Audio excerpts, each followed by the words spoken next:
Worldwide parent coach and conscious educator Sue DeCaro is on a mission to revitalize the joy in parenting. Welcome to Conscious Parents, Thriving Kids, a podcast designed to help parents all over the world create deeper connections with themselves and their children while overcoming life's daily parenting challenges. Listen in if you want to bring more laughter, love, and enjoyment to your home life. Welcome to Conscious Parents, Thriving Kids, a place for all things parenting. I am your host, Sue DeCaro. In today's episode, I would love to talk about triumph over triggers. And in looking at our triumphs, we have to first talk about parenting as being one of the most difficult jobs in the world. But at the same time, it can also offer us an awakening and help us to grow in so many ways. You may be asking yourself, what do I mean by this? Well, let me explain. When we become parents, we often, many of us, have unmet needs or wounds or issues from our own childhood that are stirred up. We're usually unaware of this in our day-to-day parenting journey. The simplest thing, like a child perhaps wasting food, can trigger a response from us that stems from our own conditioning. It might seem like a simple thing, but our reaction is far from simple. Has this ever happened to you? So a trigger is an internal button that is set off when your child speaks, acts, or shares in some specific way, and you immediately find yourself having a negative response. Of course, it doesn't have to be just a child. It really can be anyone. But in today's episode, we're talking about our children. These triggers are like automatic responses, knee-jerk reactions, big emotions that have no thought. They just happen.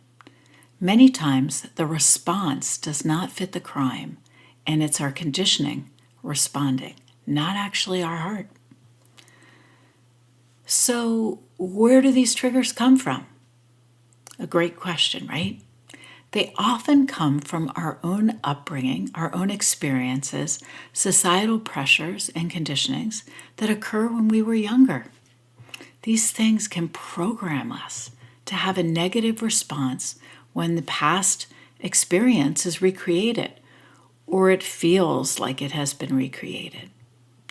These triggers are opportunities for us to go back in time and meet that need, speak to that limiting belief or that conditioned way that we were taught as children, ourselves.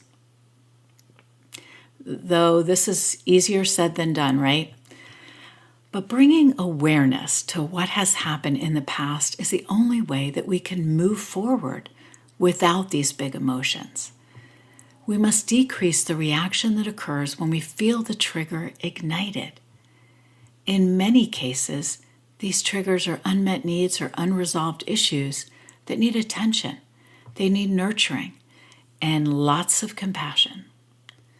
While it can be painful to acknowledge them, in my opinion, it is essential to our own parenting journey. So when your child is being a child and you are triggered, it is important to remember that your reaction is not about your child's behavior.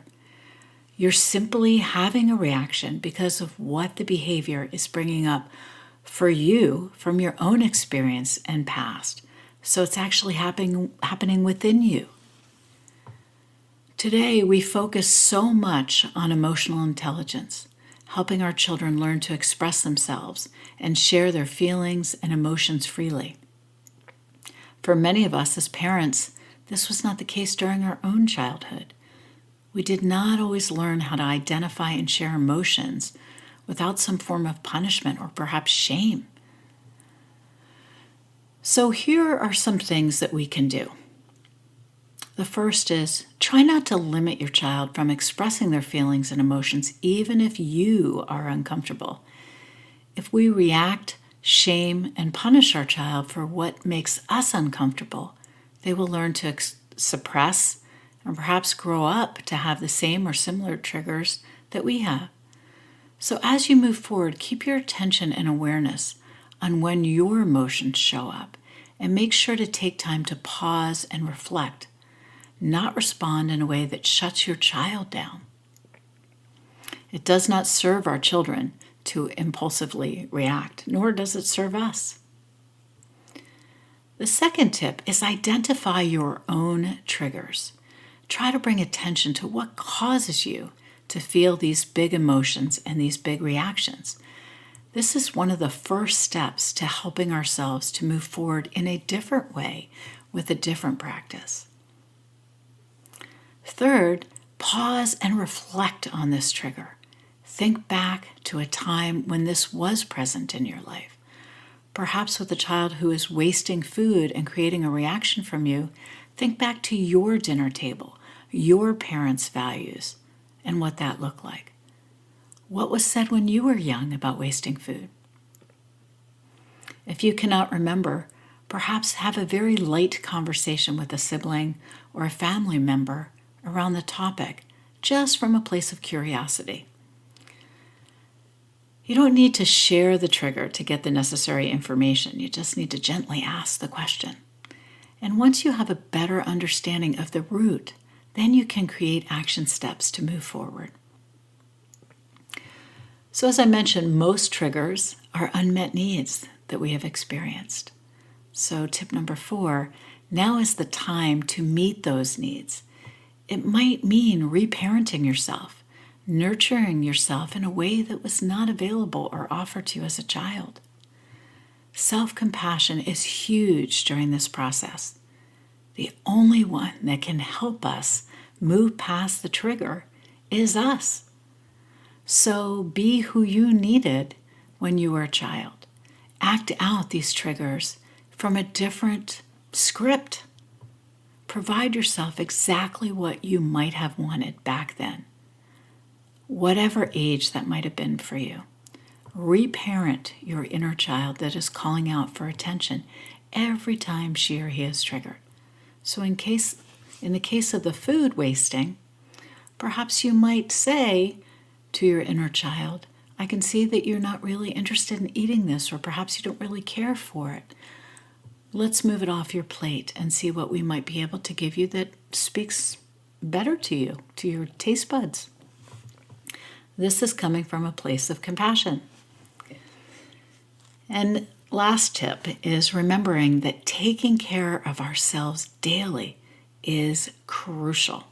This involves self-compassion and self-care. Take time for reflection, for nurturing, and for reparenting in order to move past or move through these triggers that show up in your life. It doesn't happen overnight.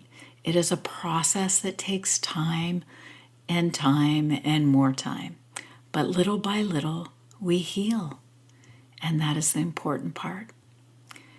In these moments where you feel triggered, share with your family that you're having a hard time.